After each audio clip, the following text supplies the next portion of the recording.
The United States may or may not be using B-2 bombers to drop mops on Houthi rebels in Yemen, but not mops like your platoon sergeant would make you use in the rain. These mops are big ass bombs. Over the past several days, there's been some speculation that the United States has been unleashing the GBU-57 Massive Ordnance Penetrator, aka the MOP, on underground complexes hiding weapons in Houthi controlled areas of Yemen, based on a Fox News segment stating as such. While B-2s are being used, our friends at the war zone were able to get not one, but two defense officials to confirm that the MOP has not been used, calling those previous claims into question. This would be a significant development for a lot of reasons, but mostly because it has never been used in combat before. At least not anybody has confirmed to us, and it's a big goddamn bomb with capabilities only a handful of people know about.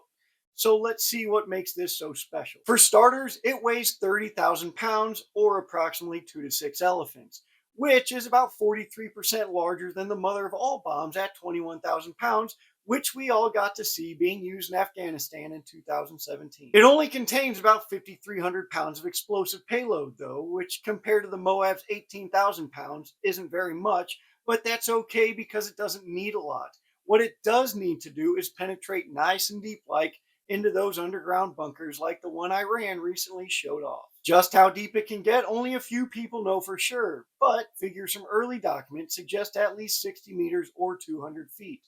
That is more than likely a low estimate now, though, as improvements have been made over the years. It works much like you might imagine. A B-2 drops the payload, and instead of exploding on the surface, it punches deep into the ground, waiting for the right time to detonate based on the target and things like ground scans, intelligence, and vibes. On the surface, 5,300 pounds of explosives isn't all that much, relatively speaking, especially compared to the Moab, but underground, it is a concentrated catastrophe for anybody or anything in that area. Right now, only the B-2 Spirit stealth bomber is qualified to operationally deploy them and can carry two, though the B-52 has tested them.